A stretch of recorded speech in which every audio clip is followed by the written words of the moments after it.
हूँ, इसका मतलब क्या कहते हैं स्वामी जी? दोनों तरफ से मैं ही खेल रहा हूं, क्योंकि मैं ही हूं, दूसरा है कहां। लेकिन अभी तुम वो देख नहीं पाओ। जब तक मन है, वो मैं और तू में हर चीज को काटता रहेगा, विभाजित करता रहेगा, अच्छे और बुरे में, सुंदर और कुरूप में, शुभ और अशुभ में, सुख और दुख में। मन का काम ही यही है, वो उस अद्वैत को दो में काट देता है। मन का चश्मा है, तुम्हें हर चीज दो में डिवाइड होकर दिखाई पड़ेगी, तो मन के पार जाना पड़ेगा। मन के इस चश्मे से नजर को उठाना पड़ेगा, चश्मा उतारना पड़ेगा, तो वो चश्मा उतरेगा। धीरे धीरे ध्यान से वही चश्मा उतर रहा है,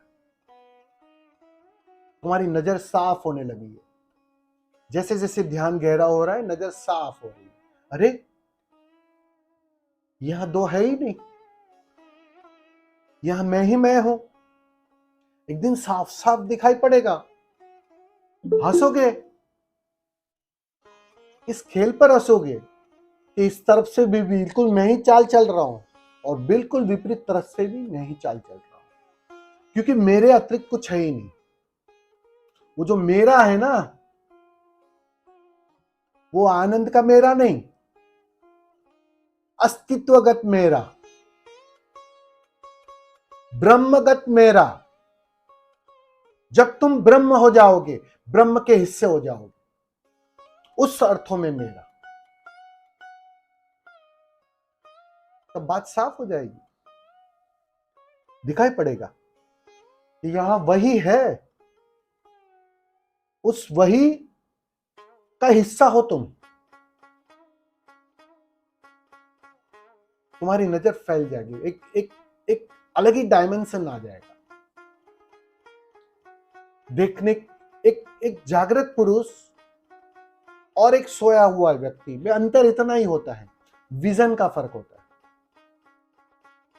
जब तुम कुछ भी देखते हो, कुछ अलग आयाम में दिखता है, और एक जागृत पुरुष बिल्कुल अलग आयाम में देख रहा है।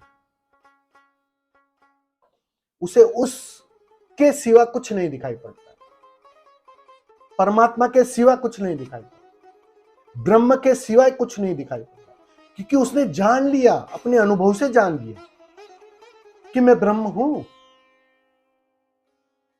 मैं ऊर्जा हूं, एनर्जी हूं।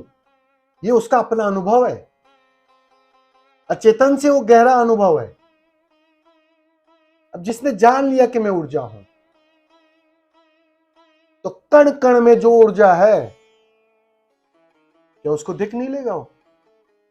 उसे बात साफ नहीं हो जाएगी?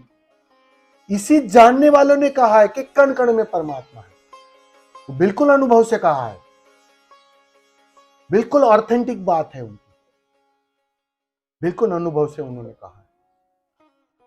लेकिन वो बात अभी समझ में नहीं आ रही है तुम्हारे। वो धीरे धीरे ये जो झूठा मैं खड़ा है ना, आनंद के नाम का, वो हर ध्यान के साथ खो रहा है, मिट रहा है। जिस दिन वो पूरी तरह तिरोहित हो जाएगा ना, बस उस दिन वही बचेगा। उस दिन सारा राज खुल जाएगा। तुम हंसोगे, मजे की बात है, कल इसी घटना के लिए रो रहा था और मैं ही कर रहा था सब कुछ। इसी घटना के लिए हंस रहा था, नाच रहा था, उत्सव मना रहा था, और मैं ही कर रहा था सब कुछ। बात एकदम, कहते हैं ना, पर्दा खुल जाएगा, उघड़ जाएगी। समझे? धन्यवाद। तो वो अच्छा हो या बुरा, वो ही कर रहा है, तो बीच में जो मैं खड़ा है उसका एक प्रॉब्लम हो गया ना स्वामी जी। बिल्कुल वही तो कब बोल रहा हूं मैं। साधना और है क्या? ये जो बीच वाला मैं है ना, उसको हटाना है। अब बेचारा अर्जुन अच्छा ही काम कर रहा था ना, सुंदर, अर्जुन से सुंदर कौन काम कर सकता है, सोचो जरा। वो तो बेचारा युद्ध करने को राजी नहीं था, मारने को राजी नहीं था, संन्यास लेने को तैयार था। अब इससे सुंदर काम क्या हो सकता है? मन धोखा दे रहा था वहां उसका। वो सुंदर कर्मों के माध्यम से भी मन अपने को बचा रहा था। अर्जुन अपने मन को ही बचा रहा था। कृष्ण ने कहा ये चालाक है, मेरे पास नहीं चलेगा। तो सन्यासी होकर भी करता तो बचा ही रहेगा, भोगता तो बचा ही रहेगा। तो पहले जान कोई और कर रहा है, मैं देख रहा हूं उसे, बीच में मत आए। अब सन्यासी बनकर बीच में मत आ, योद्धा बनकर भी तू बीच में आ सकता है और सन्यासी बनकर भी तू बीच में आ सकता है। सारी गीता एक ही कृत्य पर है, एक ही वाक्य पर है। कृष्ण अर्जुन को एक ही बात समझाते, बस ये तू बीच में आना छोड़ दे, ये करने की झंझट छोड़ दे, सन्यासी बनने की झंझट छोड़ दे। वो तो सन्यासी बनना होगा अस्तित्वगत, तो बन जाओगे, वो अलग बात है। योद्धा करके युद्ध करने की बात होगी तो वो बन जाओगे। तुम बह, तू तैर मत, तू बीच में मत आ। तब जाके वो झुका, समर्पित हुआ और बीच में आने की झंझट के पार चला गया। जैसे ही बीच में आने की झंझट के पार चला गया, अस्तित्व ने युद्ध करवाया। अब ये जरूरी नहीं था, अस्तित्व हो सकता है उसे सन्यासी भी बना सकता था, लेकिन उस समय की जो सिचुएशन होती है, उस समय का जो काल होता है, काल कुछ ट्रांसफॉर्मेशन चाहता था। तो उस समय की जो मांग थी, वो बदलाहट की जो मांग थी, ट्रांसफॉर्मेशन की जो मांग थी, उसने युद्ध करवाया। लेकिन वो बीच में नहीं आया और युद्ध किया। बात पूरी। बस वही कला तुम्हें सिखा रहा हूं, वही कला ओशो भी तुम्हें यही सिखा रहे, सारा ध्यान भी तुम्हें यही कला सिखा रहा है। बीच में मत आ, बस देख खाली। युद्ध, सारा युद्ध अर्जुन ने मजे से देखा। किया कहना गलत होगा, ये भाषा की भूल होगी।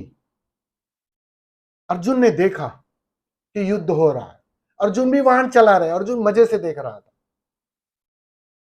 वो रथ पर बैठकर भी देख रहा था। उसने ये भी देखा कि अर्जुन से युद्ध हो रहा है, घट रहा है, वाहन अपने से चल रहे हैं, वो चला नहीं रहा था, वाहन अपने से चल रहे थे। समझे ना? ऑटोमेटिक हो गया था ना पूरा, हाँ, ऑटोमेटिक हो गया ना पूरा, सॉरी क्या? ऑटोमेटिक होगा ना, मुक्त ना? अर्जुन का भी हाँ हाँ, वो मुक्ति, वही तो मैं बोल रहा हूं ना। वो करता ना रहा और युद्ध घटा, वो भोगता ना रहा और युद्ध घटा। मतलब युद्ध उसको छुआ ही नहीं कहीं भी। अब युद्ध का दोष कैसे लगेगा, पाप कैसे लगेगा उसे, भटकना कैसे होगा? अलिप्त का अलिप्त बना रहा। ठीक से समझो तो गीता में कृष्ण ने अर्जुन को यह कला सिखाई कि वाण को अपने से चलने दे, तू योद्धा होने की भ्रांति मत पाल, जैसे तू सन्यासी होने की भ्रांति पाल रहा था। दोनों में तू चूक जाएगा, तू कर्ता का कर्ता बना रहेगा। ये समझ बस धन्यवाद। बहुत ही कठिन घड़ी है स्वामी जी की। आज अब तक मैं